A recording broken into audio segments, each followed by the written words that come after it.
All right, great. Well, welcome everyone. Greetings to everybody.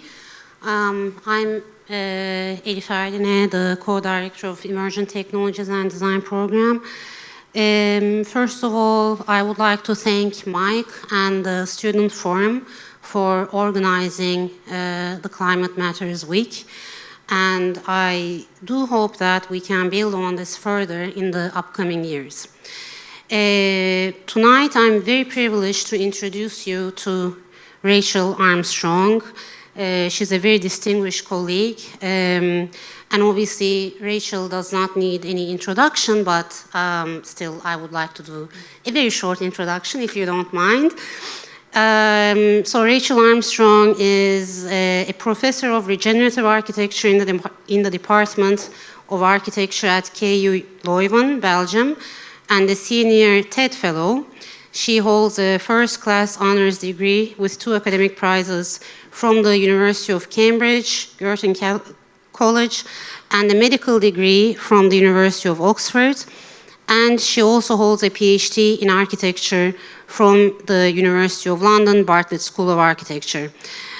Her career is really characterized by her interdisciplinary expertise. She pioneers an ecological, technological, and life-centered practice called living architecture that considers the implications for designing and engineering in a world thrown off balance, so climate change, obviously. And she's the author of a number of books, including Safe as Houses, More Than Human Design for a Post-Pandemic World, and The Art of Experiment, Post-Pandemic Knowledge Practices for 21st Century Architecture and Design with Rolf Hughes. Rachel is also an external examiner for MTech. We are very privileged to have her here with us, so please join me in welcoming Rachel to this lecture. Thank you.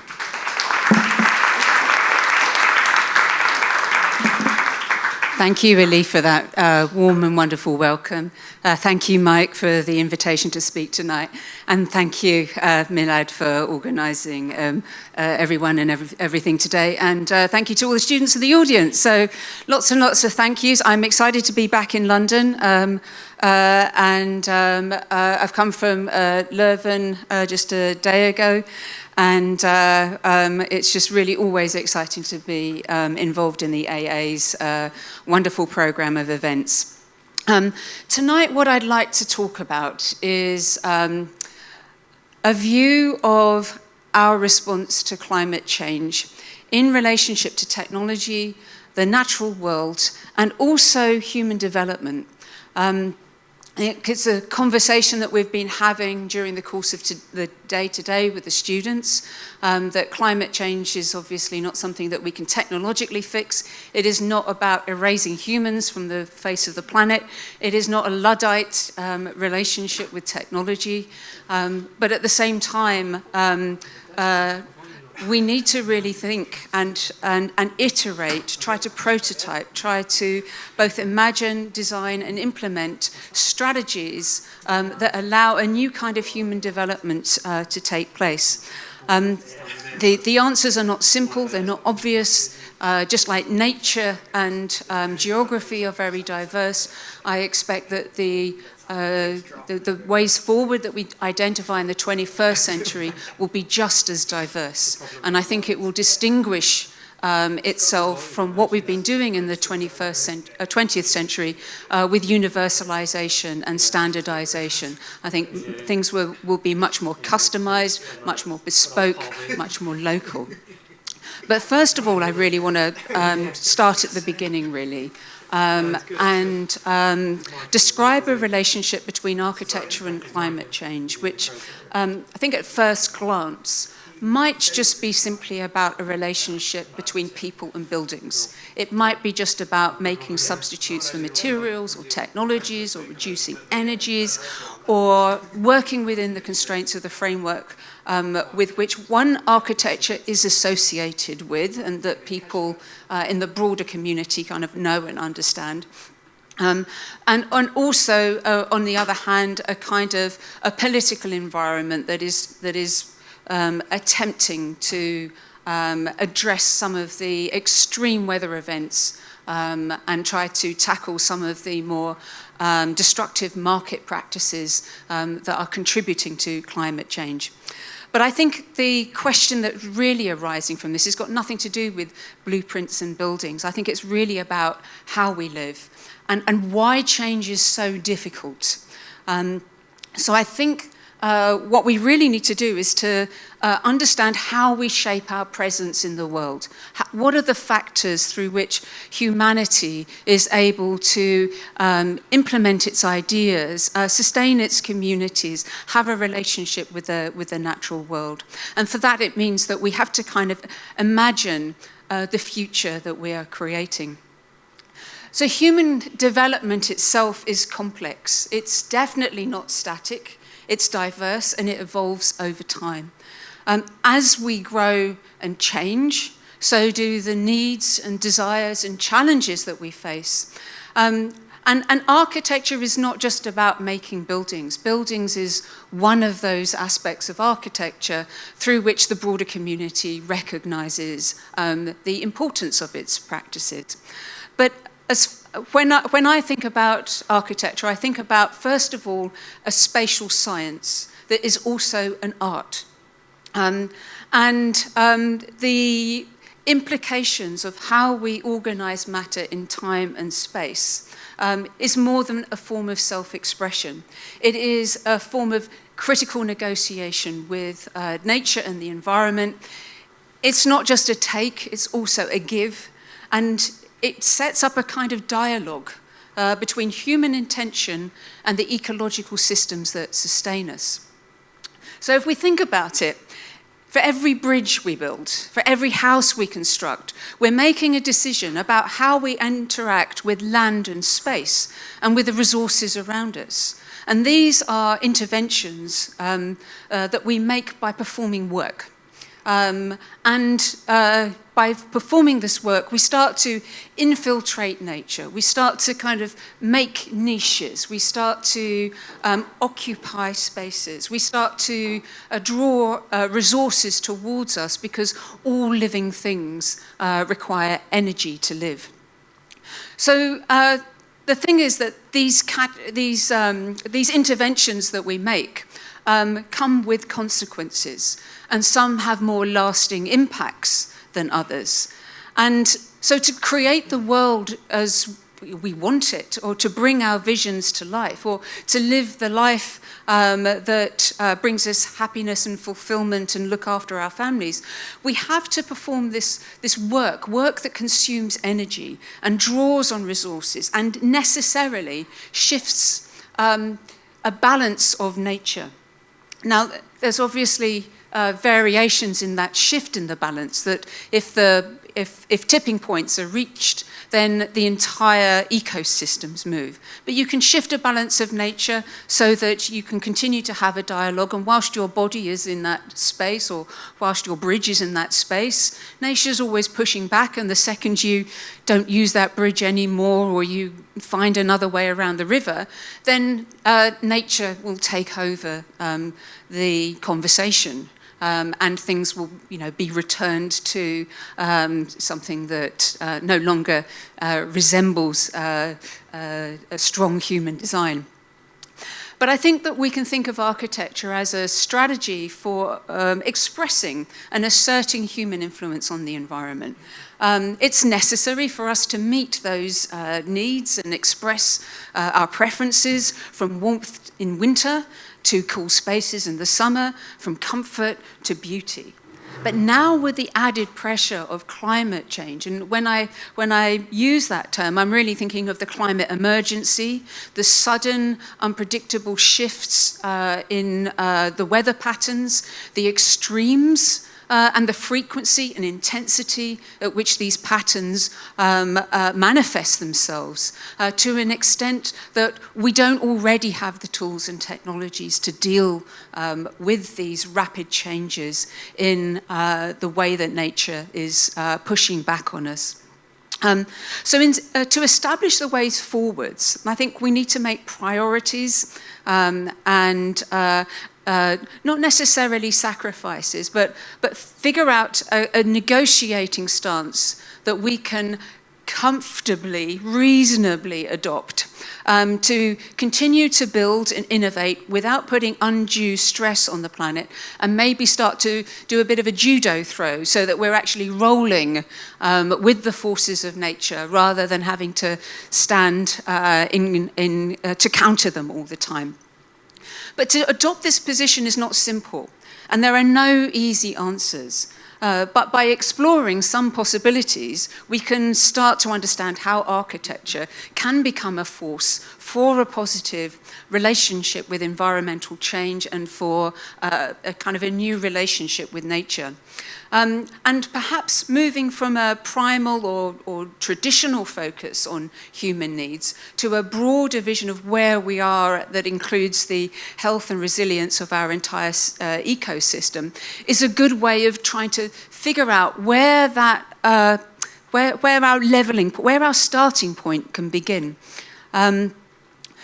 So when we think of a space, it's natural to picture walls and floors and roofs. But a space at its core is defined by the work performed within it, whether that's people or whether it's not people, whether it's nature.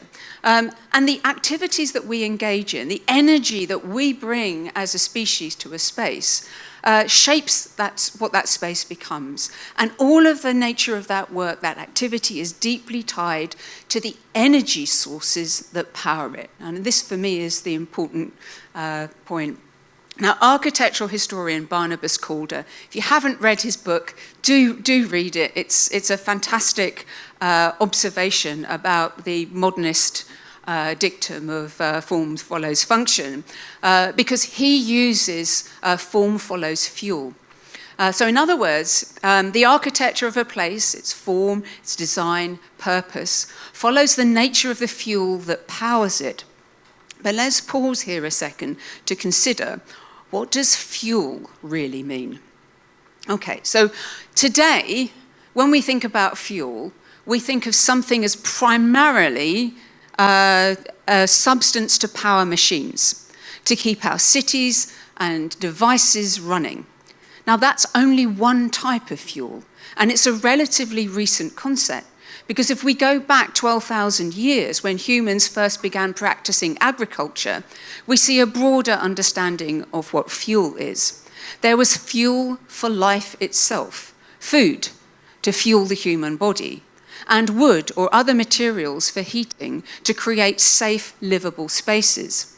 Now, this energy served both the people doing the work and the spaces that they inhabited.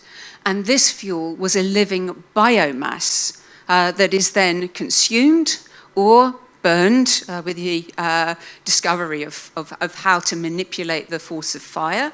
And it was carried out in many different ways. It wasn't just one kind of fuel.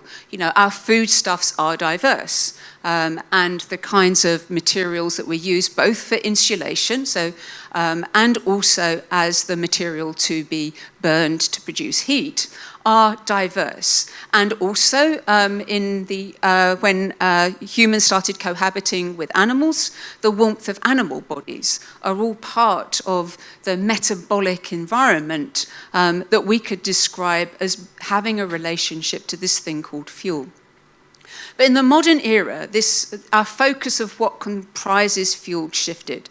So rather than thinking about fuel in terms of what is the work that sustains the planet, including humans, from mineral cycles to every other creature that makes our world wonderful and biodiverse and rich, we've become fixated on sustaining machines, because that is where power resides. That is where wealth can be located. Through the efficiency of machines, we can start to harvest resources on scales and to an extent that's hitherto not been possible. So the energy in our lives has been moved from being about life the energy that sustains the metabolism and the cycles that move the planet, to a particular kind of profit and optimization of performance of machines. And often, these machines are performing work that is at the cost of the environment in the long term and creates deprivation for others, creates inequalities, but at the moment is the driving force for how we think about civilization. So architecture, which once expressed, or still expresses in many cases, the uniqueness of a place and the richness of our relationship with the natural world, has become an enabler of this shift towards focusing the idea of energy and power and fuel on the machine. So rather than building structures that reflect and respect the land, and I know that people still do, we've developed methods that consume the environment, flattening and homogenizing it, making it easy to control and exploit. And this shift has led us towards a kind of architecture that can be parasitic, really, draining resources from the earth without replenishing them. So we've stopped asking, how can we live harmoniously with this ecosystem, to figuring out how we can shape this ecosystem to serve our immediate needs and make profit from them, regardless of the consequences. So in this sense, we've become obligate consumers rather than producers of the environment. So here I want to kind of dwell on the notion of producer here with the work of Michel Serres, the wonderful book on the parasite. And here he's reflecting on the idea of what a producer is. So let's draw up the balance. In the beginning is production, the oil crusher, the butter churn, the smokehouse, the cheesemaker's hut. Yet I would still like to know what produce means. Those who call production, reproduction, make the job easy. Our world is full of copiers and repeaters, all highly rewarded with money and glory. It is better to interpret than to compose. It is better to have an opinion on a decision that has already been made than to make one's own. The modern illness is the engulfing of the new in the duplicate, the engulfing of intelligence in the pleasure or jouissance of the homogeneous. Real production is undoubtedly rare, for it attracts parasites that immediately make it something common and banal. Real production is unexpected and improbable. It overflows with information and is always immediately parasited. So the idea of kind of bodies that produce, if we think of the natural world, the productivity of the land is, the productivity of soil has become something that seems very banal, something that seems incredibly ordinary. But through the repetition, the success, let's say, of these base materials that support life, we've been able to gloss over them and then think of the art of replication, of duplication, of making products, of making profits without reinvestments into what is a fundamentally productive planet.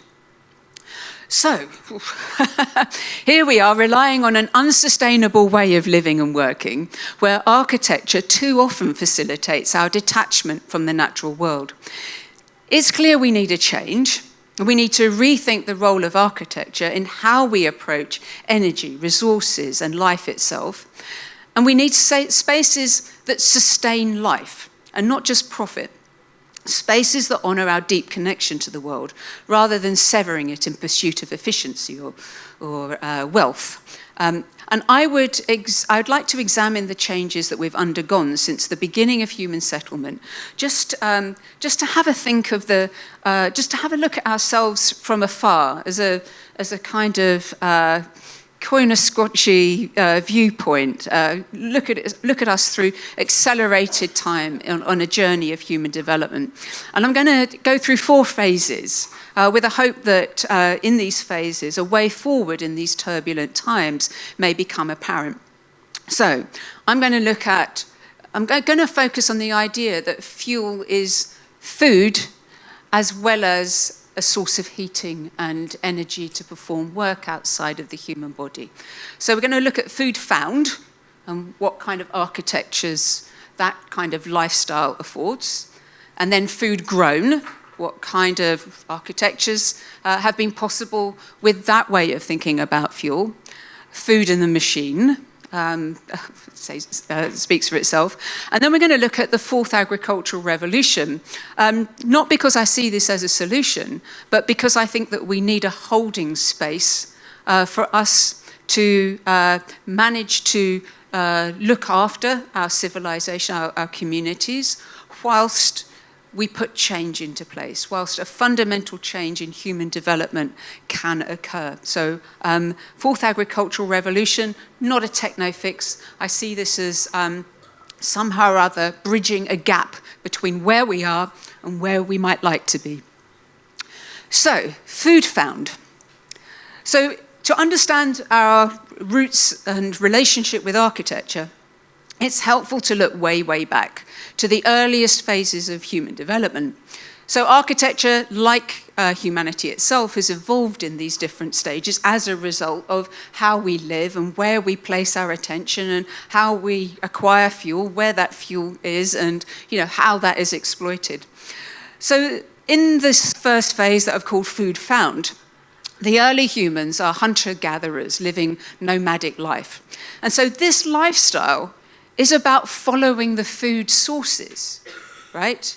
You're following your food. Imagine, it's like following a supermarket around today. We're following the food sources, moving from place to place to find what's available. So we're hunting animals, gathering fruits, berries, grains, whatever we can along the way. Everything's seasonal, everything's varied.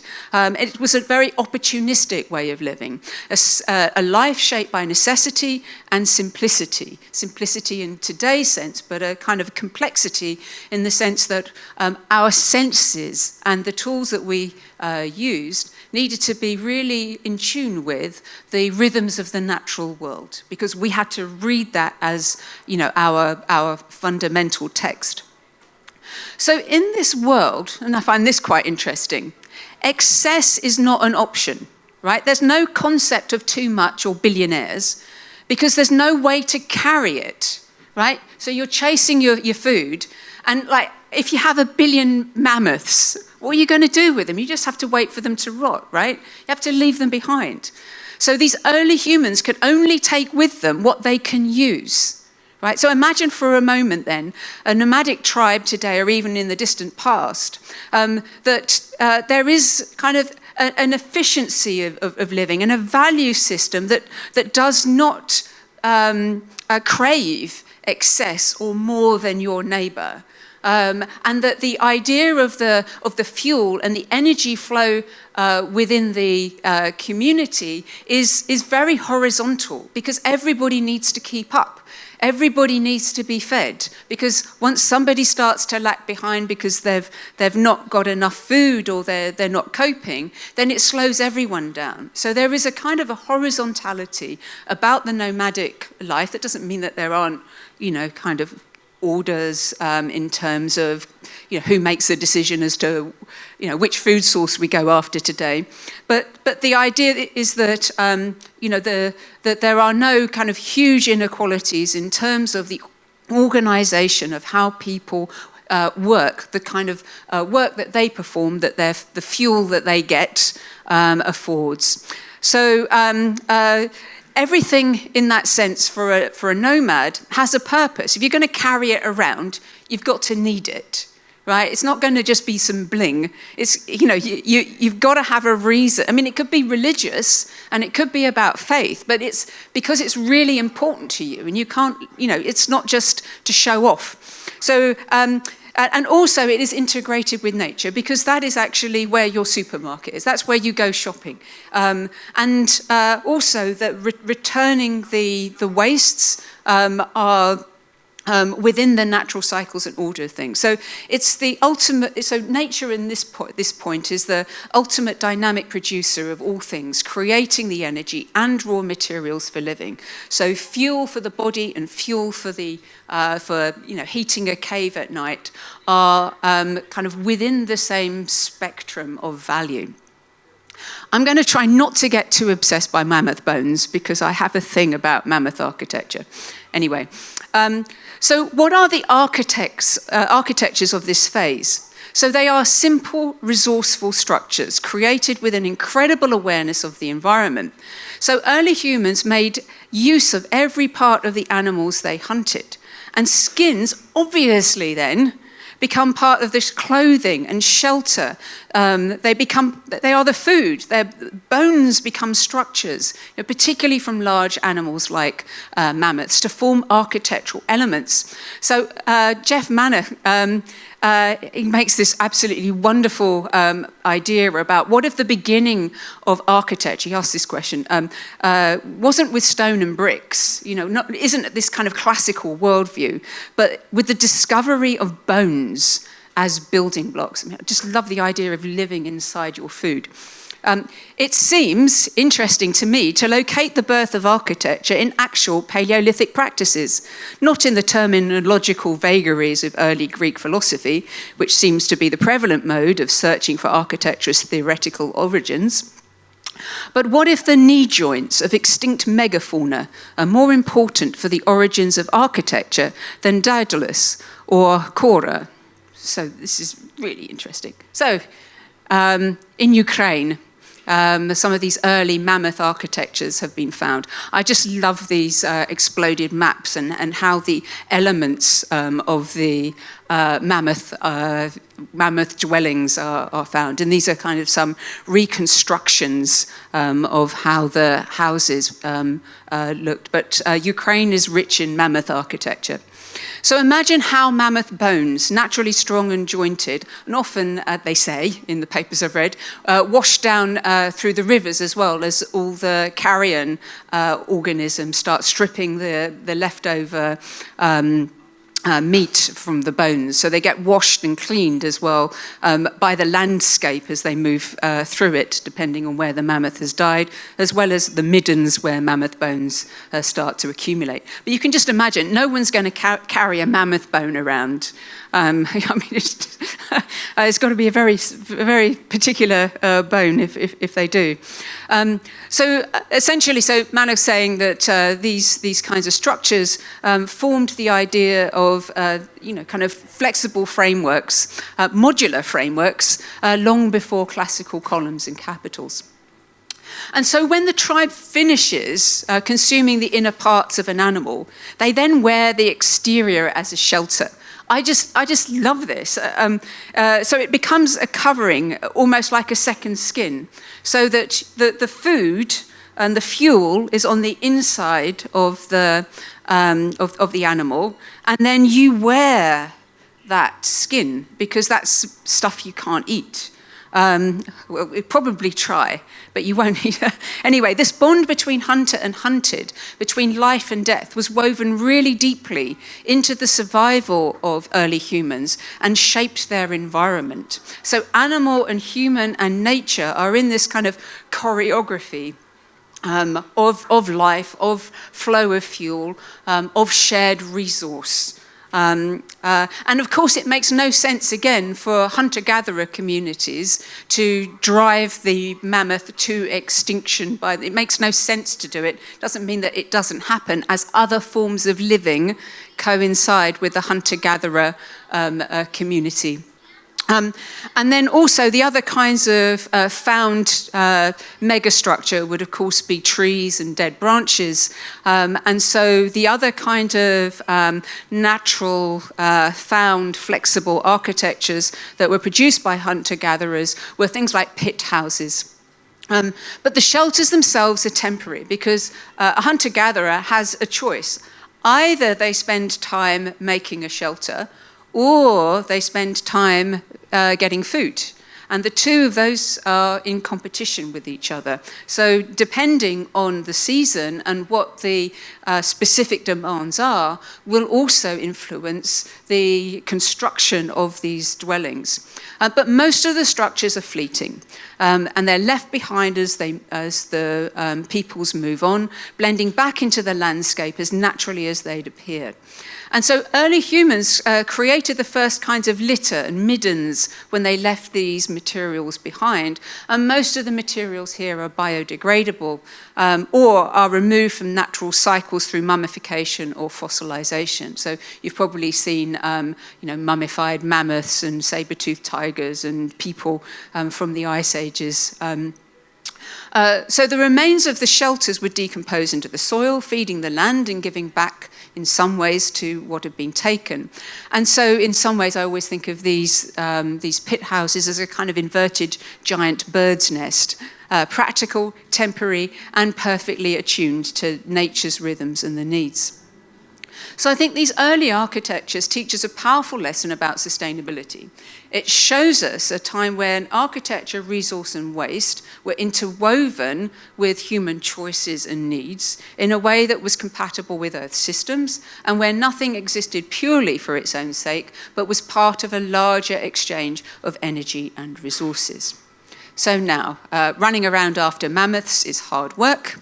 So the beginnings of agriculture, and actually now bringing the food to you rather than running after your food.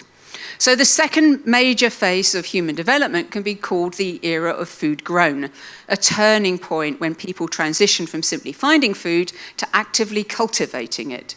And so this shift is when humans began to exert work on the environment. So rather than crashing through the bushes and following natural pathways forged by herds, the early human communities are trying to make the environment a bit more predictable, safer, and supportive of their needs.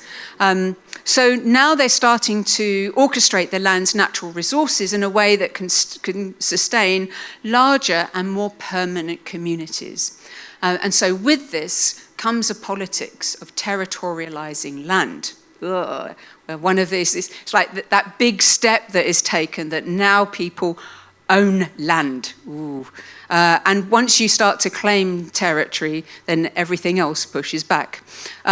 So claiming these specific places became the equivalent to performing work on it. So you would never claim a piece of land that you couldn't, in the early days, cultivate, protect, and manage yourself or with the help of your close community. So again, in this early context, the idea of being a billionaire and having so much land that you cannot do something called walking the boundary is just not feasible, because everything else is just going to claim that territory too. So there's a quote from a contemporary writer, not the guy who wrote Utopia, called Thomas More, who's kind of looking at this idea of walking the boundary. So he said, when we look for a home, we can learn something about the neighborhood and the history of the place, and walk the perimeter of the land, of the building, taking in as much of its spirit as possible. So when you are cultivating land and tending to it as an extension of your body, as an extension of your body, like an organ that provides the fuel for life, you need to be able to manage it. And with that, then you start to understand it as a kind of extended organ. You start to see when the plants are growing, or when there's been a pest or an intruder. And then you need to take remedial action. So kind of knowing the land as a kind of an extended organ or body is an absolute foundational principle of people settling land. So this phase overlapped, obviously, with the hunter-gatherer lifestyles, but there was a key difference, right? The settlers chose a plot and defended it, defining its boundaries and warding off others who might seek to use the land. So the idea of, not just moving and kind of like going with the flow and doing the judo moves on, your food source, but actually having to stand your ground and defend it becomes a really important aspect of territorialization. And so the seeds of the first cities are sown during this time, dating back to around about 10,000 years ago.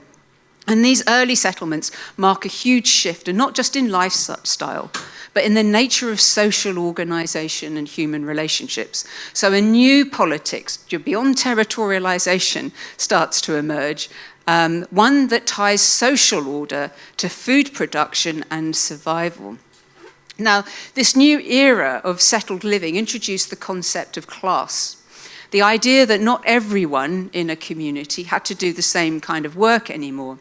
So in hunter-gatherer groups, everybody participated in some aspect of the gathering, hunting, and setting up camp. But with the advent of settled life and agriculture, labor began to be divided. And this division gave rise to a new class of people who could rely on others to provide their food and resources. So enter the oligarch. The few who, unlike their hunter-gatherer ancestors, could now wield power over others by delegating the hardest labor to them. And in these early communities, people like soldiers, officials, and landholders took their share of the harvest, often through a form of early taxation or force, in exchange for providing protection or leadership. So you can see there's a slippery slope between some of these things. When is leadership a force that is not necessarily good for all community members? You know, you do that because I don't want to. So with this kind of social order come fundamental equalities that have largely been absent previously in the collective work of hunter-gatherers.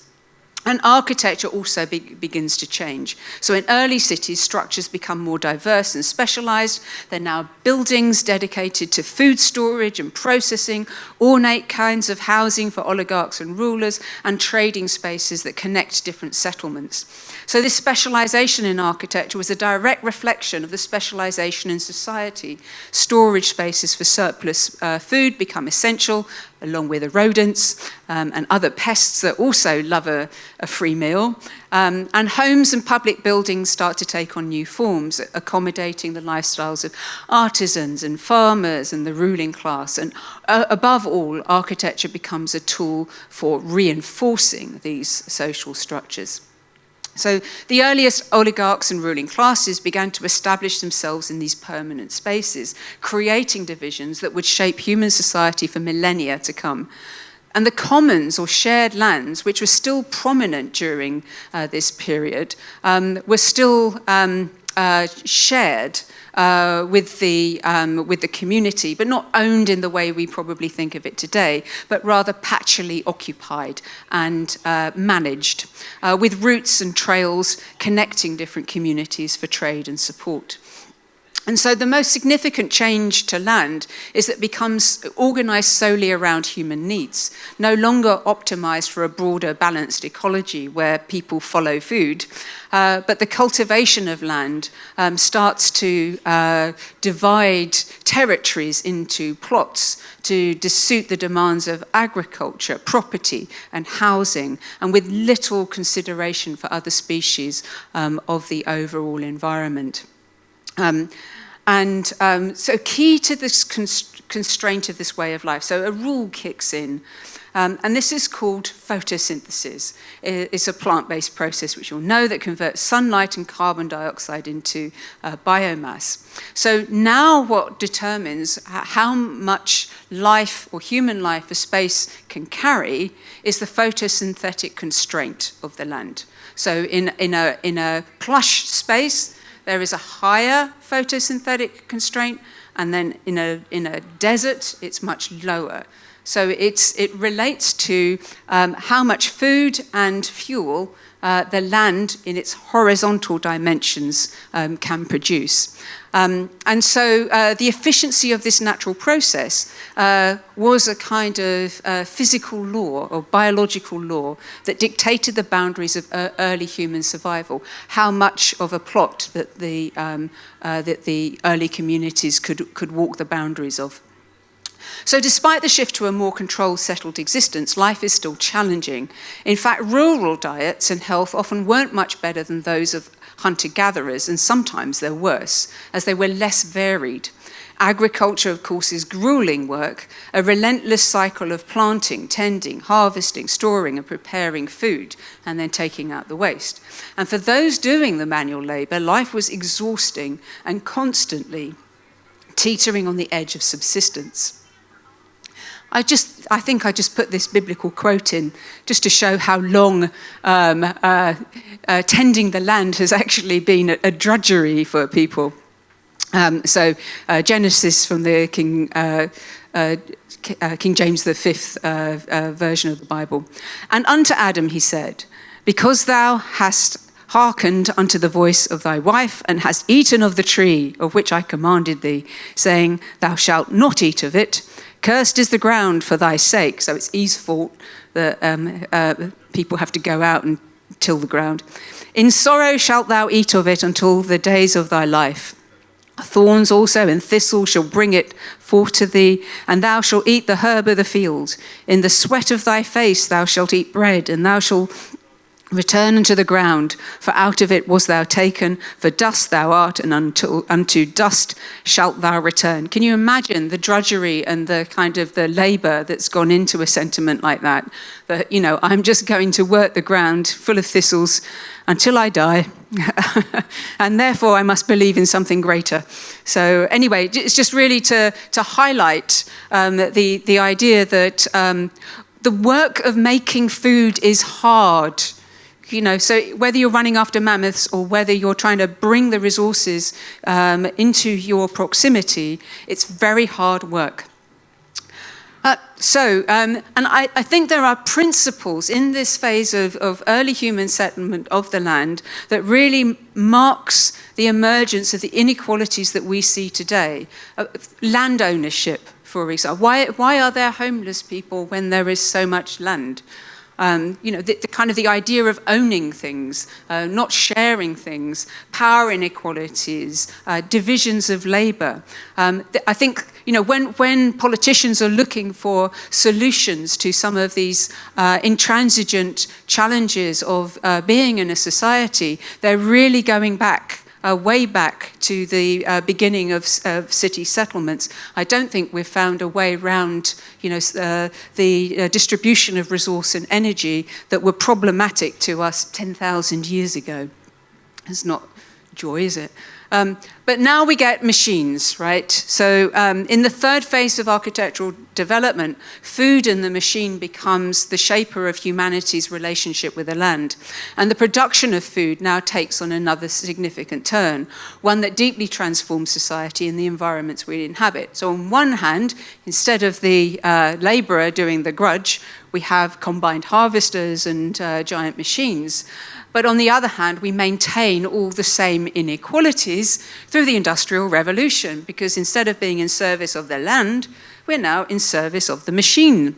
So the Industrial Revolution itself fundamentally changes the way we approach both food and space. And this phase of history began with Land Reform Acts. So all those fields with boundaries that you see are you know, the consequence of commons lands that have been seized from communities and allocated mainly to the wealthy.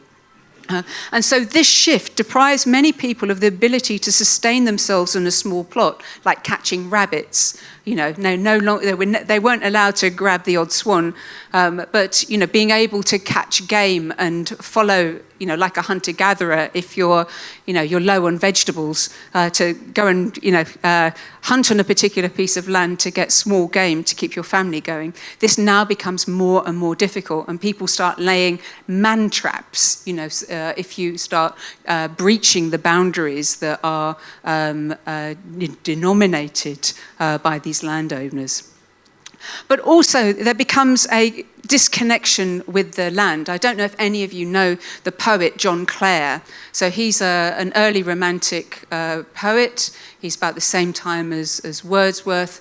And he is, if you look it up, he's a peasant poet. He's somebody who actually lives this kind of peasant commoner lifestyle, and he ends up, you know, writing amazing poetry. And if you read his poetry, he notices the detail of nature.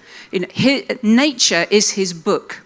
So he knows what note the wren sings, you know, what colour the breath is, you know, in the early morning.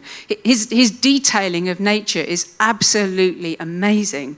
But what happened with John Clare was that with these land reform acts and the division of land, his knowledge of space got totally fragmented. And poor John Clare ends up in an asylum. But, you know, so you kind of, I mean, it's never quite as simple as I tell it like that. But the idea, though, that people could no longer navigate spaces that they knew, and they knew the language of, you know, from childhood, and knew how to get food in those environments if they needed it, becomes fragmented by this kind of you know, division of land, but taking away a fundamental kind of knowledge and relationship that people mostly had with the land. So as people can't use the land to get a living, they now go to the cities. And with that, waste no longer returns to nourish the soil, right? There are people now living very densely. And so instead it becomes an urban problem. And so, you know, so new problems come with that, so having to invent sewage systems to secure public health, and then this mass collections of human wastes that are devoid of a relationship with the soil, which would be the normal way of recycling matter, become a kind of innovation that is necessary from the interruption of the natural cycles. And with the discovery of fossil fuels, this I also find this very interesting. You can break the photosynthetic constraint of a space, because the photosynthetic constraint is based on how much sun reaches a plot of land and how much of that land can respond through photosynthesis. But if you can get energy by digging down and using the vertical axis to tap into, at the time, almost unlimited energy, now you can consume faster than the land can support. And this is perhaps the most destructive aspect of the discovery of coal and oil. Because it enables a cultural shift towards the idea of unlimited power and resource, and that every problem that humanity can face can be solved by throwing enough energy at it. From walking upstairs, you stand in a box and up it goes, you know, to you know, synthesizing new kinds of materials. All of these things could be solved by throwing energy at it. And at the time in the Industrial Revolution, it's not a problem because we've broken the photosynthetic constraint. So when you read that we're consuming 2.2 Earths every year, or you know, our civilization is consuming more than the carrying capacity of the Earth, then that is why, because we've been able to break the photosynthetic constraint. And so, you know, this kind of cultural shift is shaping all thinking and innovation. I see it in science. That if we are inventing something, nobody thinks, unless we are doing something sustainable, unless we're kind of consciously trying to reduce the energy, to think about, you know, the energetic limits of the different kinds of approaches. Is there a material approach? Is there another kind of way of distributing the energy in that system? It is just generally assumed that that energy is kind of like an unlimited element that just makes things possible. And so that is shaping architecture too, is essentially it. Oh yeah, I love this quote. If you've not read Cyclonopedia, give it a go. Essentially, Reza Negarestani characterizes the fossil fuels, and particularly oil, as being like in competition with the sun. So he turns the use of fossil fuels, specifically the use of oil, into a kind of titan, into a kind of a lightless dwelling monster that really wants to take over the energy say, the energy expenditure of the sun. So I'm just going to read this. It's kind of, it's a mythology. It's a kind of contemporary mythology, but it's absolutely compelling. So recall, however, that they spoke always of a buried terrestrial sun, which must be exhumed, a rotting sun, oozing black flame, the black corpse of the sun. And don't forget that petroleum and fossil fuels exemplify another Telluro conspiracy towards the sun's solar economy, trapping the energy of the sun accumulated in organisms by means of lithological sedimentation, stratification, anaerobic decay, and bacteria. Sorry, just going to take a little drink there. Sorry, just went all croaky. Now I've got to show that I can get a bottle top off with one hand. Here we go, I can hear it. I'll just take a little drink and we'll start from bacteria. Just sorry about that.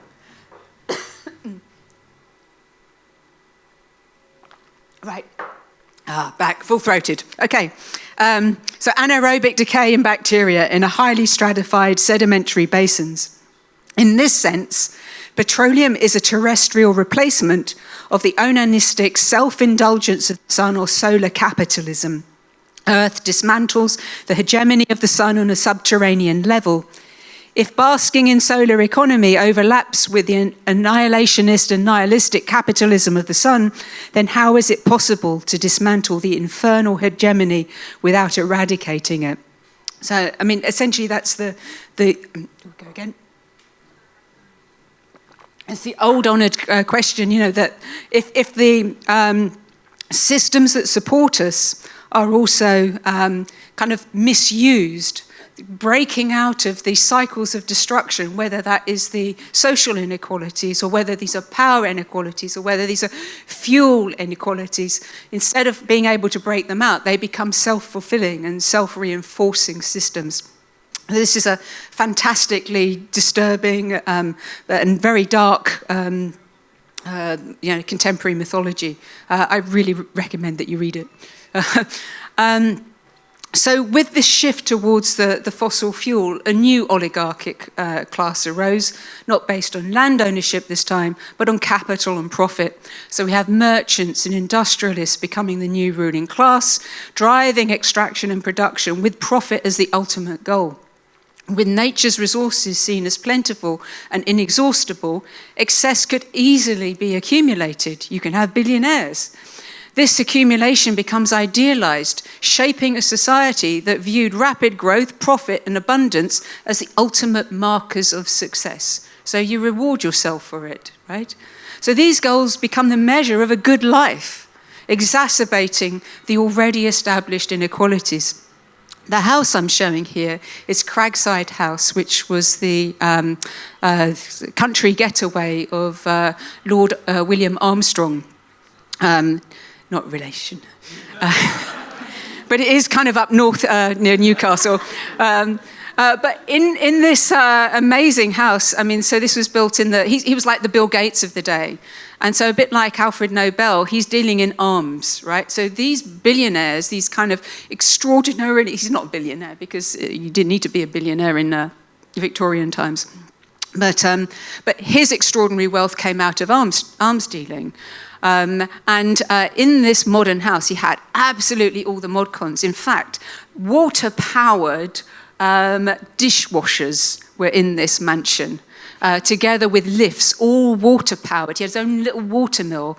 And then his wife, she went out to all the different botanic sites of interest, and so she had a big greenhouse, and so in a way there was a colonial aspect to the greenhouse and the gardening, taking exotic plants from other countries and bringing them under the umbrella of the greenhouse. So there were ways of kind of miniaturizing and sustaining worlds that they could, let's say, control, view, be titillated by. So it's just interesting who gets to, kind of occupy these positions. Arms dealer. So industrial architecture then, agriculture, took this mindset further, treating food not just as a vital resource, but as a commodity like any other. And so the cycle of nurturing the land to produce sustainable yields is replaced by methods that drains the earth of nutrients. That's fine for the first guys who do that, but as time goes on, there's less and less for people. And as the earth becomes, the soils in particular become depleted, we have to use chemical fertilizers. Guess what kind of chemical fertilizers we're using? Oh yes, nitrates, the same things that make up explosives. So now we are putting explosives on the land to make it more fertile because plants need nitrogen. And we treat plants like little machines. So we're kind of now needing intensive farming techniques, no longer using guano sustainably got from the kind of South America, and instead we use the Haber-Bosch process. That's an industrial system for producing nitrates, and it's cheap, because you can use nitrogen and carbon dioxide and very little, all the input products are very, very cheap. And out comes nitrate, which now everybody, every farmer is totally dependent on to meet the demands, the efficiencies that are dictated by industrial agriculture. And of course, because these are chemicals rather than biologically available molecules, there's a huge amount of wastage and runoff, because these are crystals rather than weird-looking proteins that bacteria love or can synthesize. And so the structure of the soil starts to decrease because you're putting kind of concentrated salts on it. So at the beginning, fertility is artificially boosted. And again, it's allowing for this idea that you can have limitless extraction and no crop rotation, rather than circular sustainable growth. Here we go again, here comes the frog. I had a cold a week ago, so. Right, next one. So at the same time, advances in technology and the availability of fossil fuels make it possible to accelerate and expand this extraction. So we can even now farm poor soils that really didn't have a good photosynthetic constants. And cities are obviously growing rapidly as people are no longer working on the land, but coming to the city now to feed the industrial capitalist machine, industrial centres, people working in factories rather than fields. And so fossil fuels pretty much single-handedly sever the traditional connection between energy and the land, bypassing the limits of sunlight and soil fertility. Coal, oil and gas can be mined, transported and used in distant places, and so the photosynthetic constant that once had tethered human activity to the rhythms of nature is now completely broken. There's no limit on this activity. And this detachment enables cities and industries to consume resources and grow upwards at unprecedented rates without regard for the land's health or limitations. So fewer people have any first-hand relationship with the land, as agriculture now becomes centralised, mechanised and industrialised. Think of going for a walk in nature in the middle of London. We're lucky that there are big parks, but that nature becomes not something in which you are supported, but something you have to go out of the way to find. and then you hear the traffic, So rural communities are dwindling with them, and the knowledge of sustainable land management is fading. High energy buildings began to rise, and not only that, if we think about the origins of land settlement, they're also becoming symbols of the machine-driven age, embodying the concentration of fossil fuel energy in their very structures. And so this human footprint becomes larger and less sustainable, as this energy allows us to extract and transport materials from around the globe, fueling architectural ambitions unbound by local resources or ecological limits. Wow. I don't know if any of you have read the work of Carolyn Steele, but if you're at all interested in the relationship between cities and foods, I would strongly recommend it. One's Hungry City, the other one's Citopia. Go again. So in these works, Hungry City and Sitopia, Carolyn Steele eloquently explores this transformation, really clever. She shows how food systems that once connected us to the land have now created urban food deserts. We can't produce food anymore. And then we've now got a paucity of supermarkets where, vendors can't make profits in very poor communities. And so these deserts are revealing the stark inequalities fostered by a system that favors profit and convenience over diversity and accessibility. So our economy and architecture are reflecting this disconnect, with supermarkets stocking uniform, chemically enhanced products that exploit both land and people. And whilst these conveniences have made food more readily available to some, when intensified and disseminated around the world, their intensively greedy processes have had serious consequence. In prioritizing growth, we have traded sustainable relationships for convenience and cheap food, I think, created a world where architecture and agriculture have become detached from the very land that sustains us. And this phase has led to the devitalization of both the soil and the soul, as we've turned away from nature's cycles, replacing them with a machine-driven world that consumes far more than it regenerates.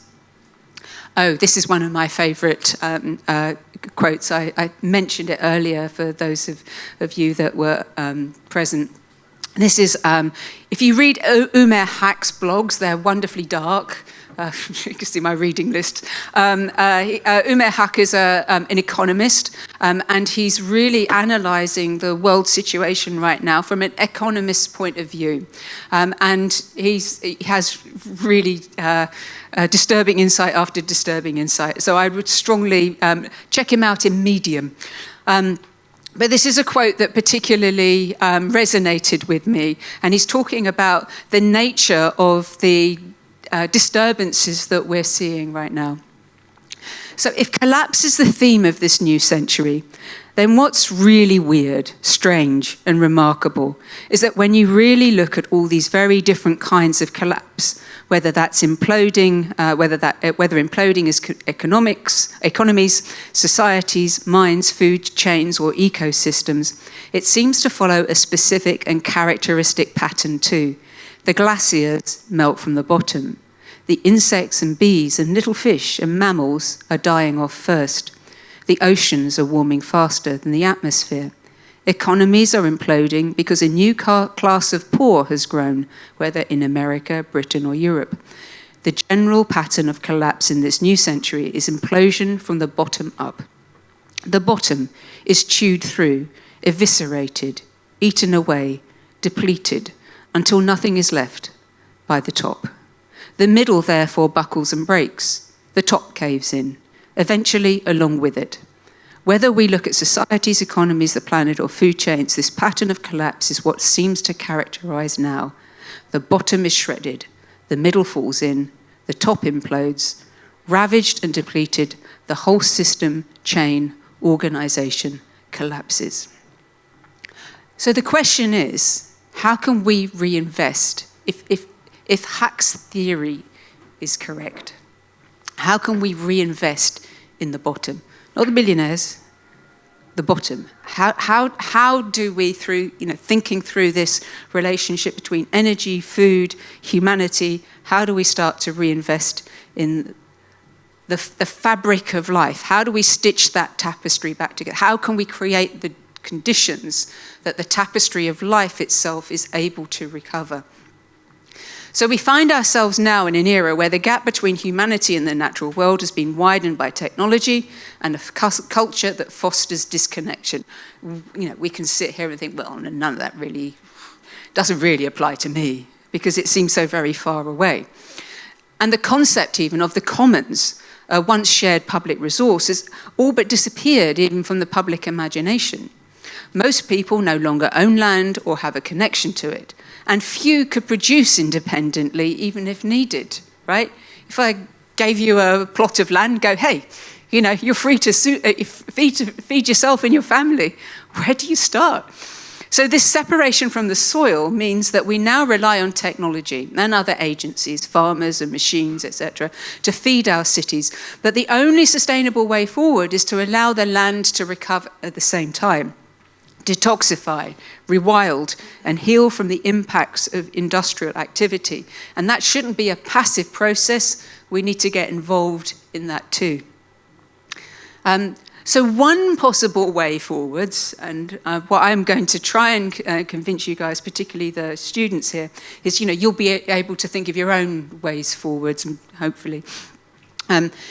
One way forward is bringing food production into the heart of urban life, not as a peri-urban facility or, let's say, a kind of pastime or, pleasure. And to do that, we need to rethink space and infrastructure. It was another theme of some of the conversation today. Here we go again, sorry.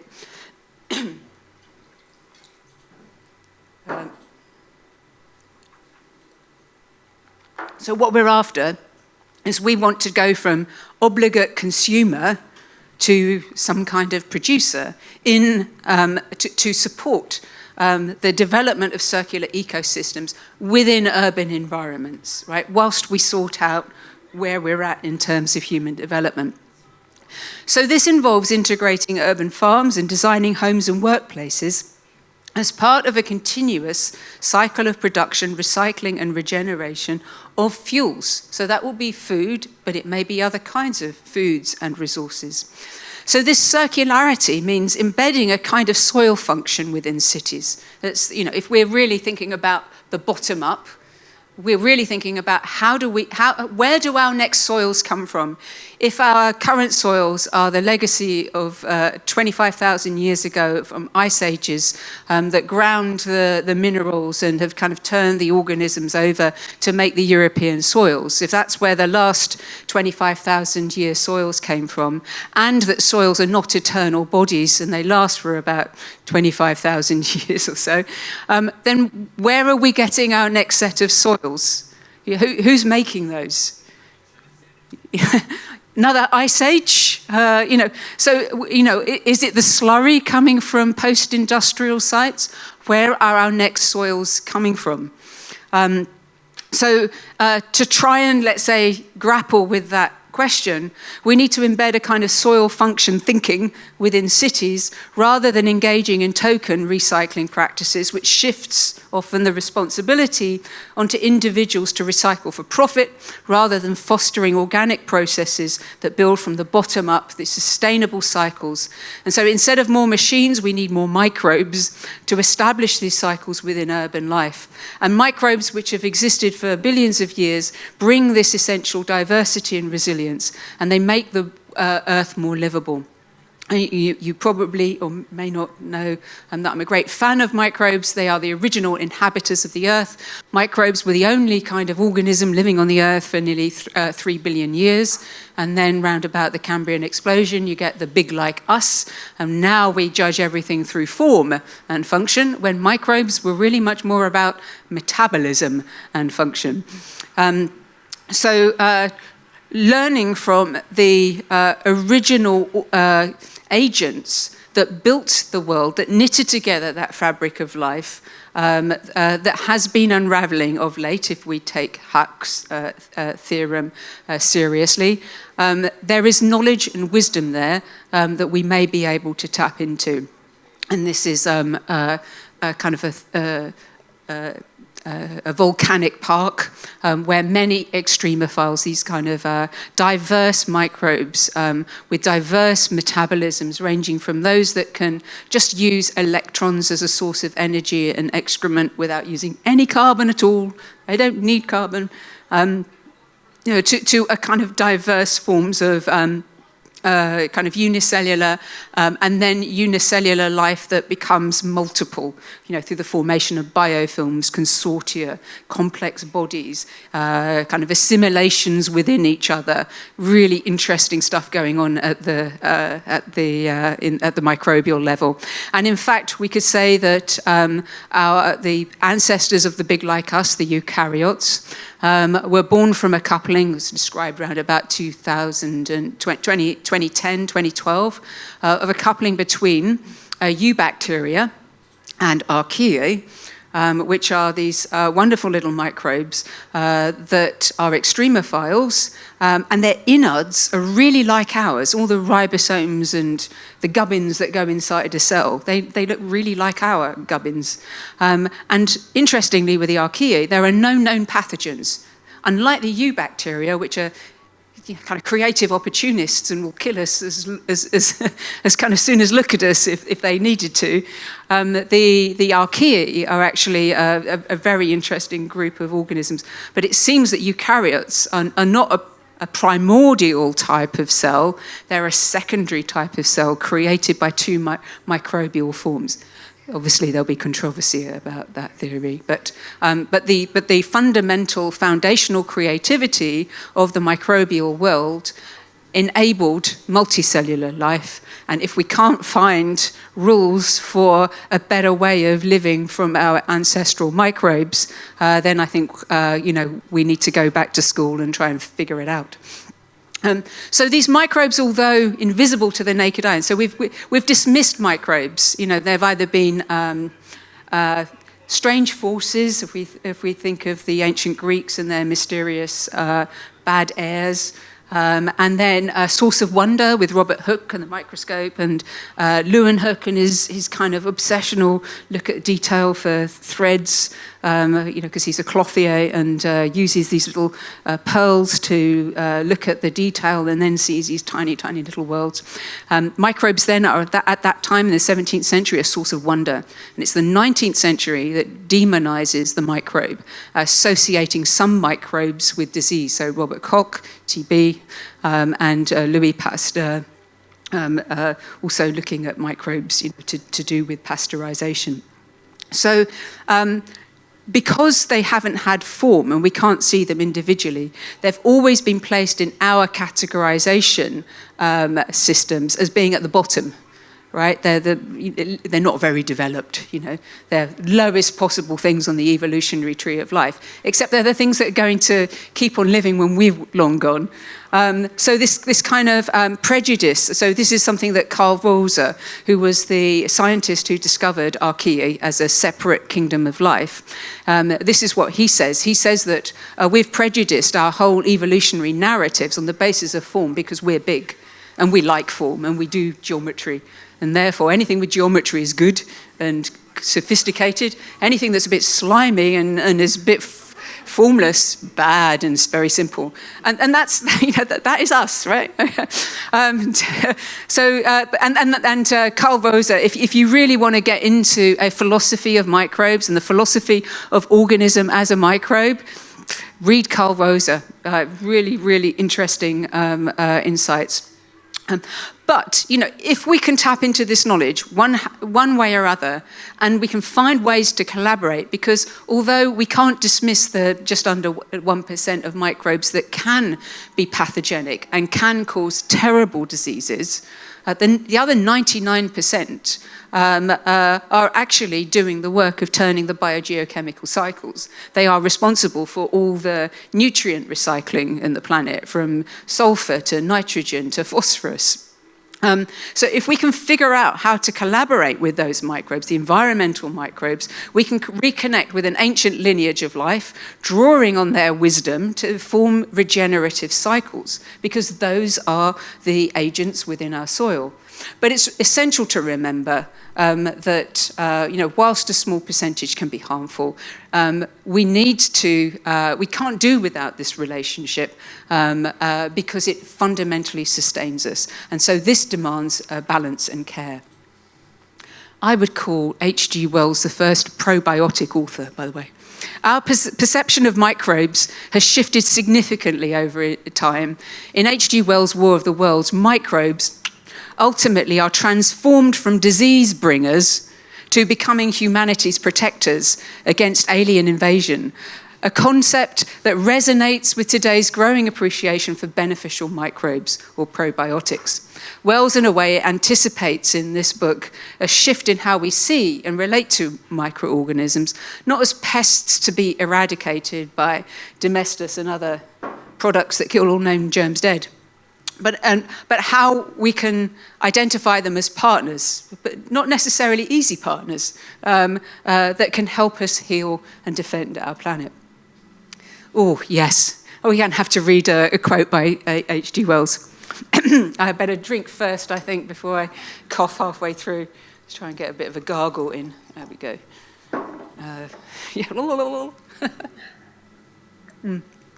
Okay. Oh, no, we've gone back one. So, for so it had come about, as indeed I and many men might have foreseen, had not terror and disaster blinded our minds. These germs of disease have taken a toll of humanity since the beginning of things, taken toll of our pre-human ancestors since life began here. But by virtue of this natural selection of our kind, we have developed resisting power. To no germs do we succumb without a struggle. I love this. And to many, those that cause putrefaction in dead matter, for instance, our living frames are altogether immune. But there are no bacteria in Mars, and directly these invaders arrived. Directly they drank and fed, our microscopic allies began to work their overthrow. Already when I watched them, they were irrevocably doomed, dying and rotting, even as they went to and fro. It was inevitable. By the toll of 1 billion deaths, man has bought his birthright of the earth. And it is his against all comers.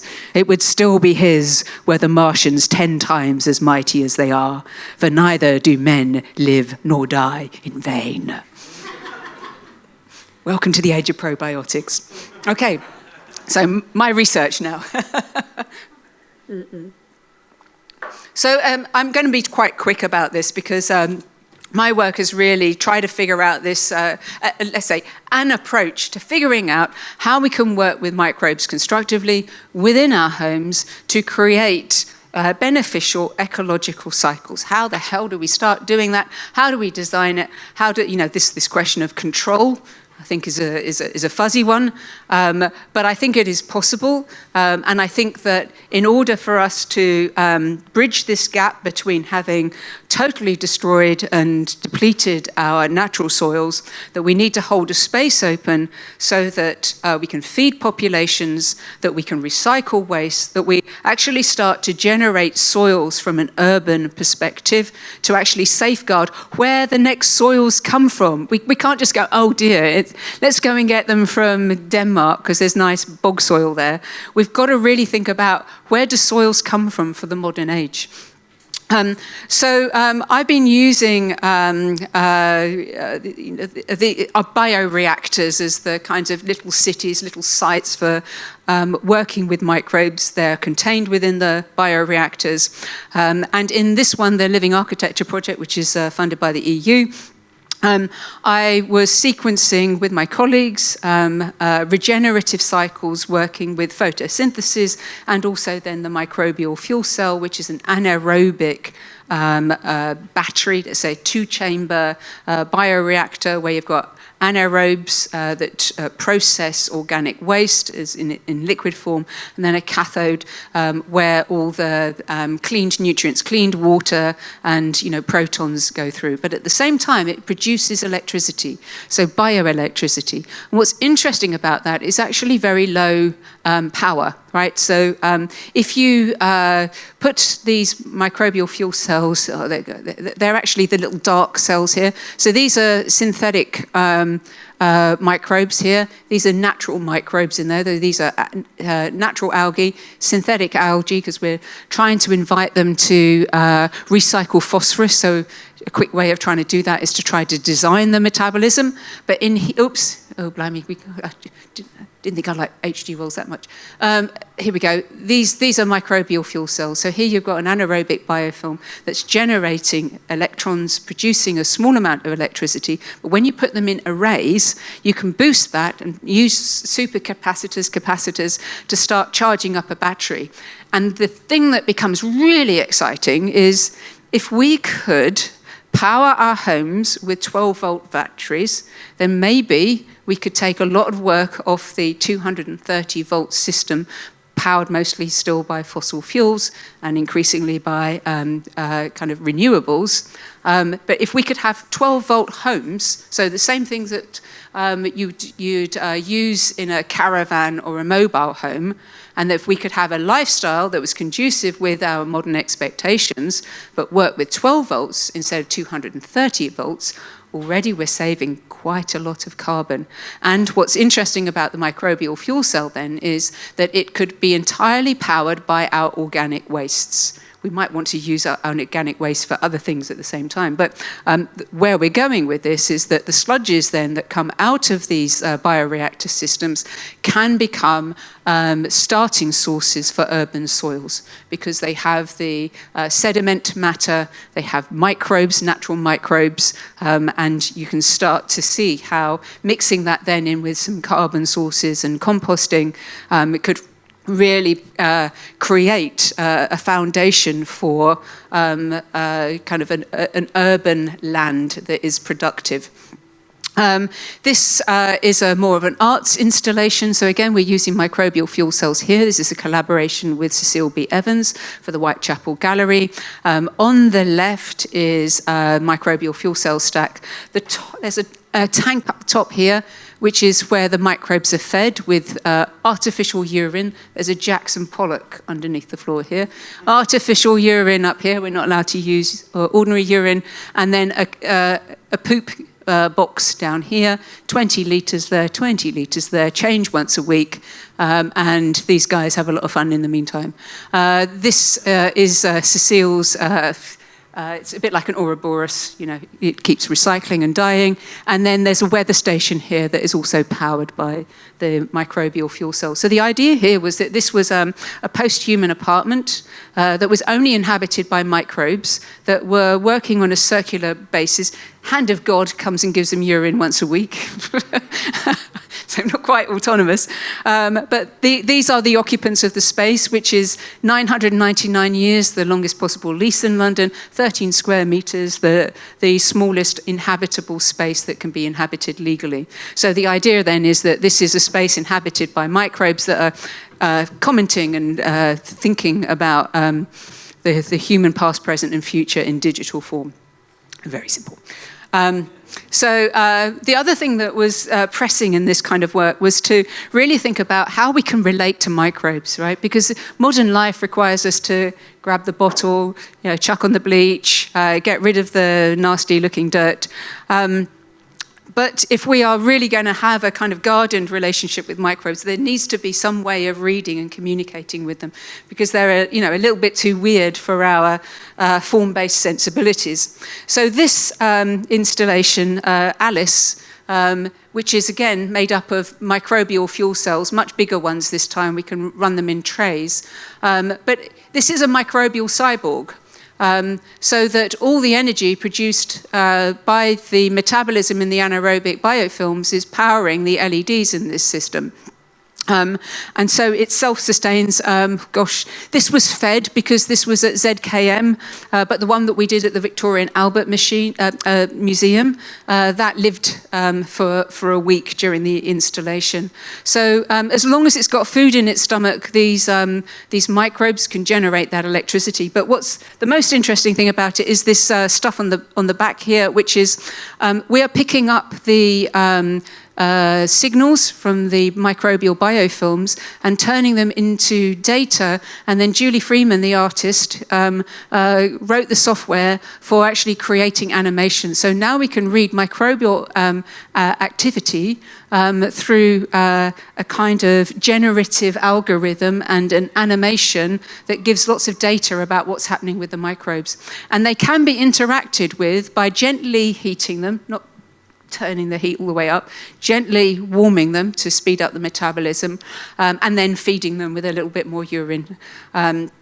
So in this way, the idea is that we can look and try to relate to microbes as if they are not quite conscious entities, but they are responsive and environmentally embedded. So this was really try to make a digital interface so we don't look at a microbe and go, ooh.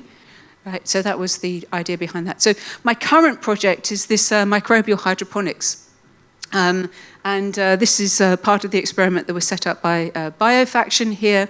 But the idea is if we're going to feed ourselves in cities, we're going to need to have urban farms. And the way that most of our food, particularly fresh food, which is now being compromised in Almeria by the floods, is hydroponic. So 30% of European and British fresh food will be coming from these hydroponic centres. But thing is that hydroponically grown plants are naked in terms of their roots. They have no natural bacteria. Does that matter? Well, if you've ever thought hydroponically grown food doesn't taste very tasty, then the answer is probably yes. So what we're doing is we're creating an artificial rhizosphere.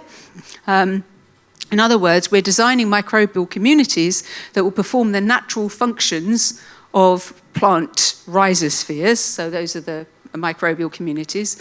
And then trying to figure out how we can introduce these, again, as a way of creating natural soil functions within urban farms and urban environments. So yeah, essentially we're putting like microbial socks on hydroponically grown plants to try to, first of all, feed cities with tasty food and nutritious food, but secondly, also to not have them fed by Haber-Bosch-based nitrates and use instead wastewaters from our homes, right, from our homes and businesses, so that we don't need artificial fertilizers. This is kind of like a little mini composting system that's engineered.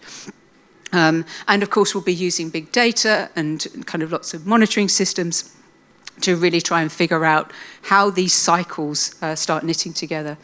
And where we're going with this is really, my dream is to create a circular home that is powered by different kinds of bioreactors. So you've got microbial fuel cells here. They're the ones that process waste with an anaerobic biofilm. Then you've got something else called microbial electrolysis cells here. Now, these are exactly the same in terms of the hardware, but the electricity goes in different directions. So the electricity comes out of this, so it can power things like low-power Wi-Fi. But it goes into this, and what's interesting about that is then you're feeding microbes with electrons, because they like electrons, and then using that electrons as fuel, as energy, they can synthesize large biomolecules. So this then becomes a biofactory, and for example, we're making 2,3-BDO, which is a bioplastics precursor. So within your home, you can start choreographing the formation of different molecules based on your microbial programming.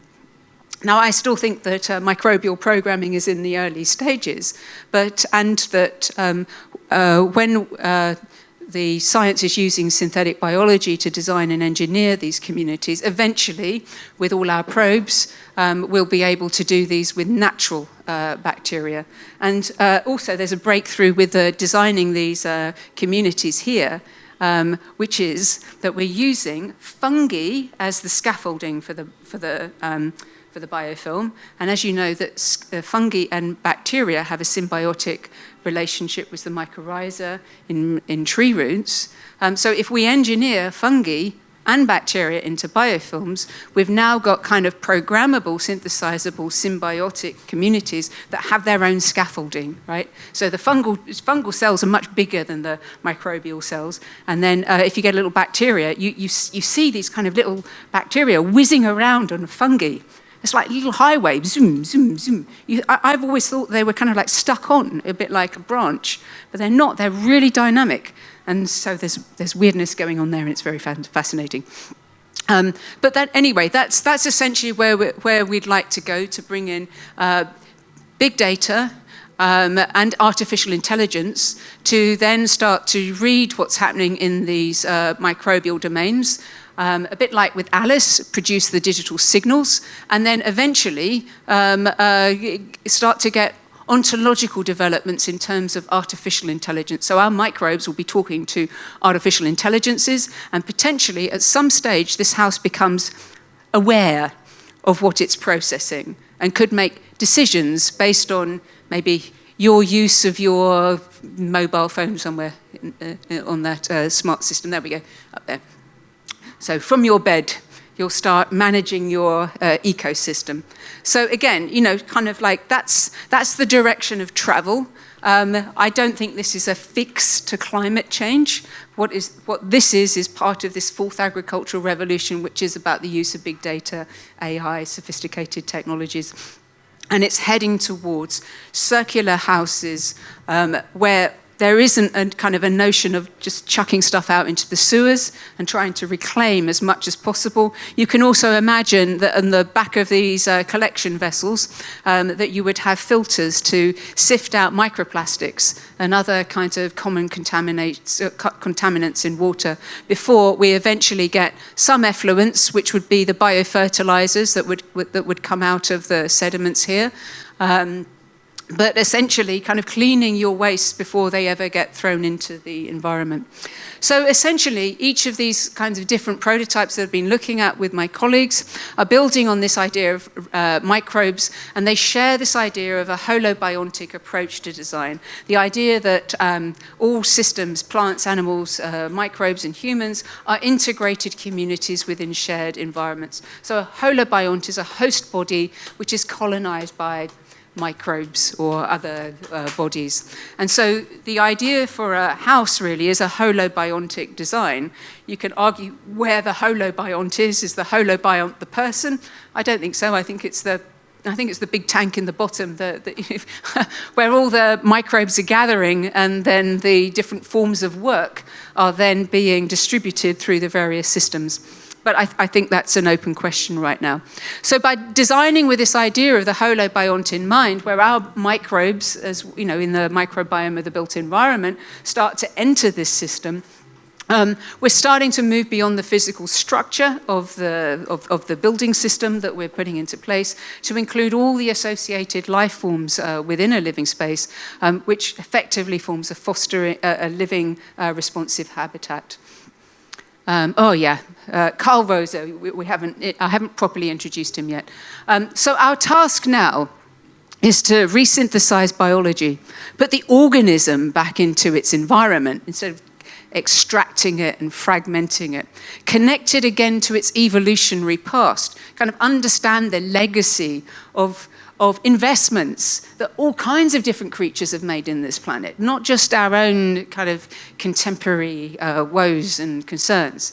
And let us feel that that complex flow that is organism, evolution, and environment united. The time has come for biology to enter the non-linear world. So we've often regarded biology, particularly plants, as if they are linear machines, hierarchically ordered, with a kind of a predictable growth phase. And I think synthetic biology, the kind of contemporary biological sciences, are really kind of challenging some of those assumptions, let's say. So as we enter this new era marked by technological advances and shifting political and economic structures, architects must also recognize the potential risks. Architecture's role in this fourth agricultural revolution, essentially these kind of layers of advanced technology, will transform food production globally, leveraging technologies like precision agriculture. So what that is you're really in control of the molecules that your plants and your biology are making. It also comprises artificial intelligence, robots, drones, gene editing, and vertical farming, all of which are there to boost productivity and reduce environmental impact. Those are kind of lazy statements, I think. I think there's something, that boost productivity and reduce environmental impact is what you'd write on an application. I think in terms of kind of thinking about the philosophy of the planet, there's something else going on. I think we're trying to stitch these ecosystems back together from the bottom up, and these are the systems that can help us see the spaces that we've not been able to see before. I think that's a bit more honest. And I think we've got to be mindful of our choices. The benefits of these technologies could deepen existing inequalities. Once you've got a technology, you've got someone without the technology. And if they are just primarily accessible to the wealthy and framed within neoliberalism, they're just going to compound the situation that we find ourselves in. So I think that we need to have access that is inclusive. The access also needs to be, kind of open. It has to also include justice, land justice, farmer justice, access to infrastructure, access to data that needs to be shared, and ecological health as central pillars alongside economic benefits. And when I say economy, I don't necessarily mean the big capitalist economy. I mean local economies like the ecos, where the root of the word economy comes, which comes from household management. If we can manage our households well, through the lenses of these technologies that allow us to see what we're consuming, what comes out at the end, what bits we can use in the middle, and try to reconfigure that around our own choices and value systems, then I think that we start off with the training that we need in order to look back out at the world and go, this is the next form of human development. And this is how architecture is going to help support those activities. So I think in this sense, the fourth industrial revolution is a kind of human development training, not just to help feed people in cities, but to restore our connection to the land and allowing us to coexist with nature. So that is my long rambling presentation. I want to thank my wonderful teams and the sponsors for the research that I've been doing. So thank you very much.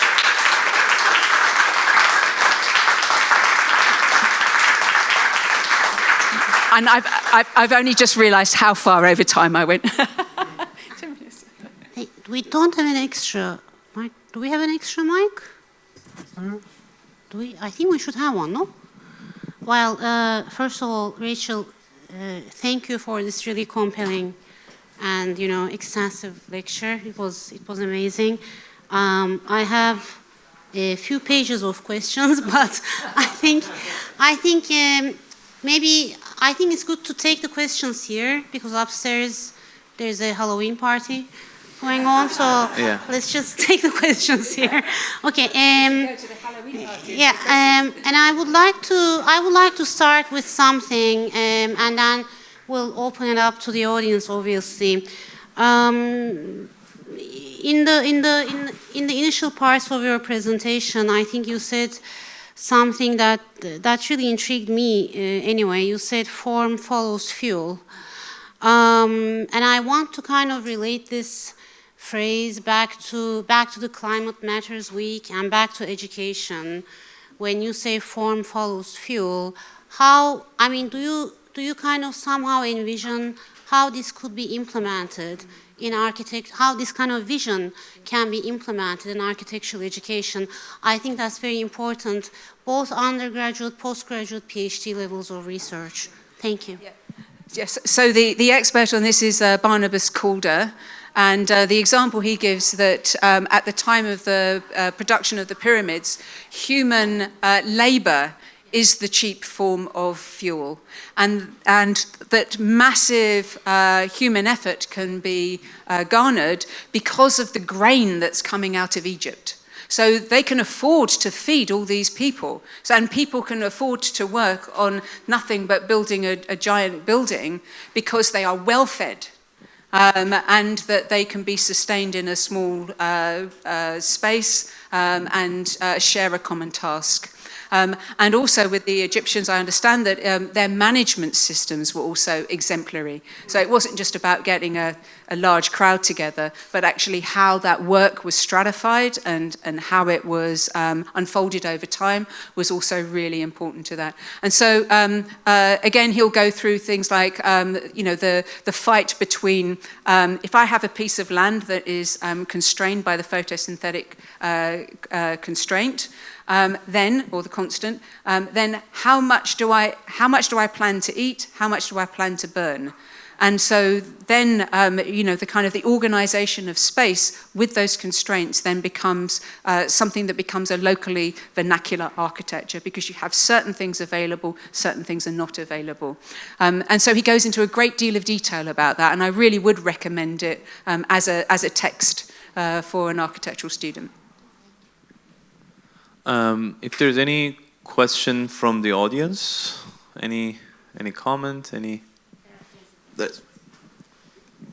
Hi. First of all, I want to say really wonderful research.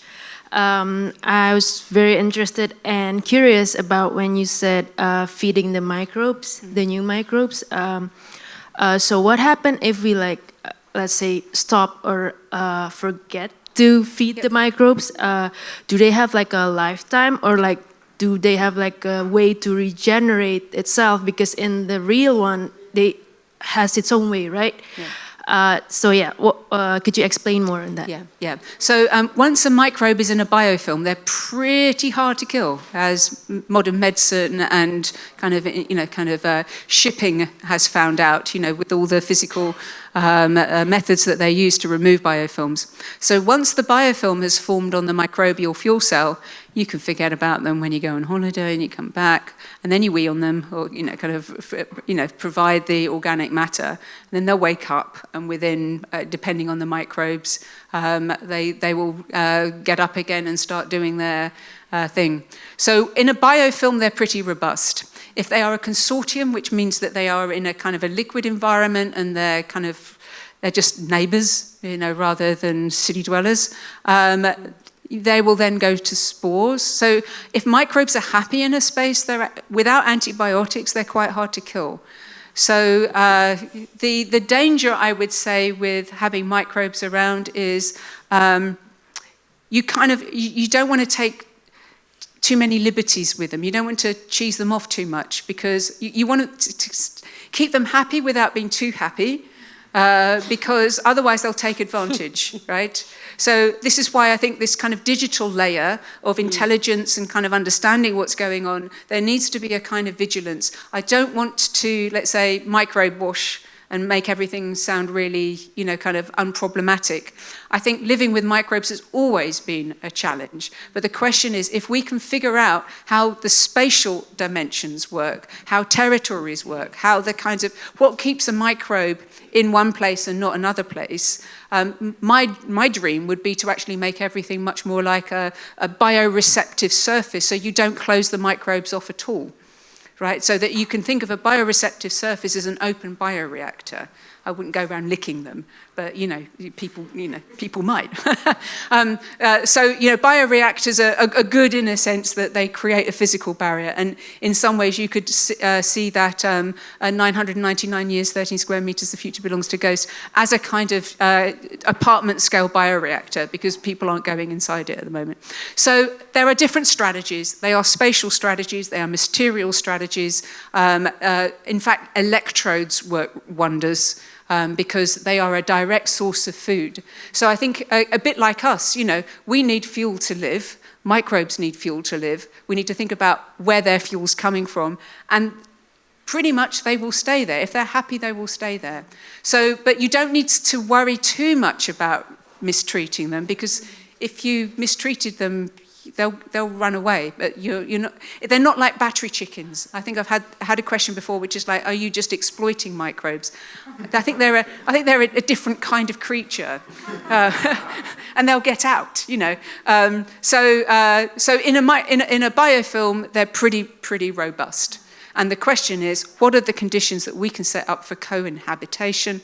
Because if those conditions are met, chances are, that everything is going to go right for a long time. My colleague, Yanis Aropoulos, has had biofilms growing for 8 years, continuously, no problems. Hi, yeah. No, I think, well, first of all, there was a lot of energy in your presentation, and I really enjoyed it. I think sometimes we take this for granted, and you went through a lot of literature, and I think in the school there is a lot of discussion about maybe land property, forms of reappropriating land, and I think that's an ongoing discussion. And at the same time, hearing you today, to me, was very refreshing, because it was also about how going back to land is not as easy, and the energy that it takes to grow food and to produce and go back to a form of living that actually it's a very hard style of living, right? So to me, that was key, and I take it from this. And now what I wanted to ask you actually has to do with this slide, because this is a research, I understand, then it is manifested in a gallery because you are trying to communicate, I think, also what the research entails. And I wanted to know a bit more about how do you see this world of research pushing certain ideas forward, and how does this framework enable you, or if it also stops you in some way, and if you can maybe tell us a bit about that. Yeah, that's the research framework really is there to show that, I mean, to, let's say, to try to change the needle. I mean, I always think of research as holding two functions. So it's like Trojan horsing. One is fulfilling the conditions of the grant, and then the other one is a kind of an architectural program of subversion. You know, there's no point in doing that research if all you want to do is uphold the status quo. But, you know, many of these grants are quite formal. So the question that's going on underneath is, how can these living systems replace or provide information about how we might get these 12-volt based circular household waste based systems. So for me, actually making one of those systems is definitely a goal. Yeah. I think in terms of efficiencies, I think we're probably looking at community-based systems, just because, you know, it requires a lot of particular kinds of excrements, and I think it's better if it's shared. So I imagine that community-based systems will be the first ways. I think that there will be kind of gardens first, undercover gardens, and then eventually we'll start getting bioreactors more and more into households that are cleaning up wastewater before it even goes into the environment.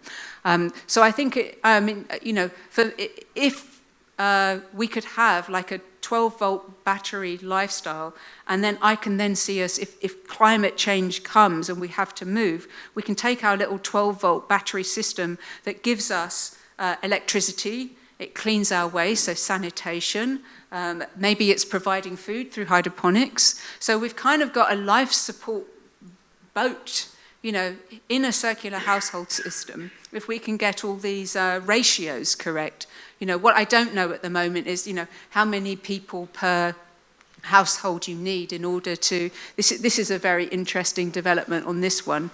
I probably didn't point it out. But here, what I've got is a little pink tube going up to the washing machine. So this is solar-powered energy going into this, but the excrements are making washing powder. So that's a circular washing system. So that you don't, so if you think about the damage that washing powders do in terms of going into the environment, if we can create circular washing powder systems within a household, we're not putting tons and tons of detergent into the waterways. So it's a question of scale. It's been illustrated as a household, partly to, let's say, interrogate the word ecos and the idea of an economy, because we always think of economy as a global capitalist system.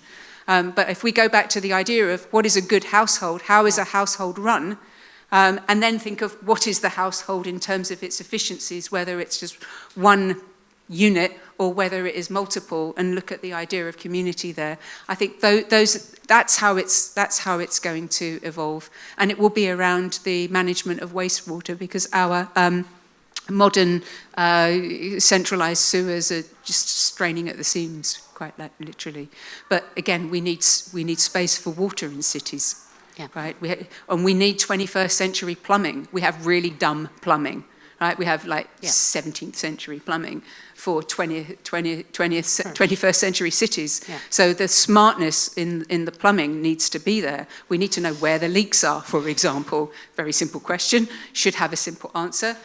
We could use microbial fuel cell powered robots. I mean, they're all, you know, microbes themselves are sensors and effectors. There are ways that we could put a kind of electrodes in plumbing. But, you know, we kind of need to stop thinking with the paradigms that we've kind of grown up with and try to think about what we need in order to advance this. So I don't know quite the answer, but it's something like that. and also, lots of different approaches are needed. You know, it's not a one-person thing.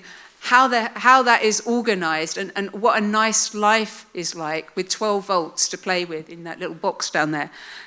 I mean, that's incredible. That could give so many kind of hours of, inspiration and fun. And I would love an apartment like that. It doesn't have to be hair shirt. I'm just really dealing with the building system rather than, kind of thinking about the aesthetics. I've not really attempted any aesthetics at all. And they're needed. Thank you. Any questions? Any other? Thank you for the presentation. How would you answer to this classic capitalist argument of centralized is more efficient, why localize it, it's resource inefficient, and why bother? Yeah. So who is it more efficient for is the question, really, and when is it more efficient? So in Valencia right now, the central sewage systems are probably not very efficient, whereas if you had a microbial fuel cell powered unit that was providing you with electricity and cleaned water, not necessarily drinkable water, but you can put filters away, and a degree of sanitation, that is a little life pod that means the value to you is high, to you and your family is high, because you will keep going in a decent kind of livable situation until the rescue comes. But if we're really just talking about, it's not worth it because of profit, and this is normally because the changing the system is so big, because you're trying to change the whole centralized system at once, that makes it kind of impossible to do an infrastructural investment. So what we need are little pop-up kind of units, and then we network them together, and we keep on networking until actually one day when the central system goes down, everybody shrugs and goes, oh, well, I'll get most of my stuff from a solar panel and, these guys here. And then your utility bills will go right down. Maybe even the idea of utilities. Why are you paying a company to have, when you can collect it from your roof and, so, building systems and utilities at the moment are seen to be separate things. Maybe in the future, if we've got genuinely circular systems, or that they need some top-up rather than, huge amounts of energy, then, we're really starting to change the game. So, they're right. You see, the thing is that most of these people are budget holders, right? And so they're holding the gateway. But if you can sneak round the door and get a research project or do a demonstrator or a kind of an installation that discusses these things, the better they are articulated and the better they are kind of rehearsed, the more and more credible they become, and then the more people will want them. And there'll be a point where people are just demanding them, going, well, hang on, I'm in a flooding zone, I want one of these, And so I think it's possible, but it may just be that we have to keep on raising the thresholds for change rather than making one kind of giant sweep and changing everything. Change minds first. Yeah. Demonstrate it. Shall we kind of come to a close? Well, thank you so much. Maybe, Mike, would you like to say a few things before we close? Well, because we're closing the week. Actually, if it's okay, I have one last question, if it's okay. I want to, because you talked about territorialization and the extended organism, how you related the two, I think it's very refreshing. And obviously that also relates to population genetics. And perhaps that also somehow relates to the polarization that we have right now in the world. I would just like to hear your opinion on that aspect. Yeah, very briefly, we're out of equilibrium, because if we think of the way that if we think of how Canada was settled, and each migrant was given I think it's an acre of land to set up their home. So at the time they thought they needed an acre of land to be self-feeding. Very few people in this room will have an acre of land through which to support themselves. Yes. So we are without land. Now the question is, does that horizontal land define us and our ability to feed ourselves? Or can we start claiming new space through microbial systems that are outside of these systems of territory? Yeah. So is there a kind of microbial space that lives in dark, gutters and bioreactors and stuff like that, that is the equivalent of land making that can sustain us and can help raise the thresholds of empowerment to the point where our lives can become circular and livable again. Yeah. So I think that we have to be creative about where the productivity of land and where this is why this question of where do the urban soils come from is a really important one, because I think that is the answer to the question. So from a natural perspective, it is a horizontal space where light meets, and there's no way that in our dense urban cities we're going to get that. The natural response would be, well, let's disseminate all the people equally over the land and then give them a fair share. That isn't going to happen either. So we need to be subversive about how do we get a productive kind of soil into our urban spaces, and then think about how we can expand and develop that so that people actually can support themselves without having to work for someone else. Thank you. Okay, so I'm just going to end by thanking you, Rachel. From 10 o'clock this morning, actually you were the first person in the lecture hall this morning, before everyone. And for the conversation with student projects, I think more than 22 I think it is, throughout the day from multiple different levels and perspectives, and your wonderful lecture tonight. Amazing. Thank you. Thank you, everybody. Really appreciate it.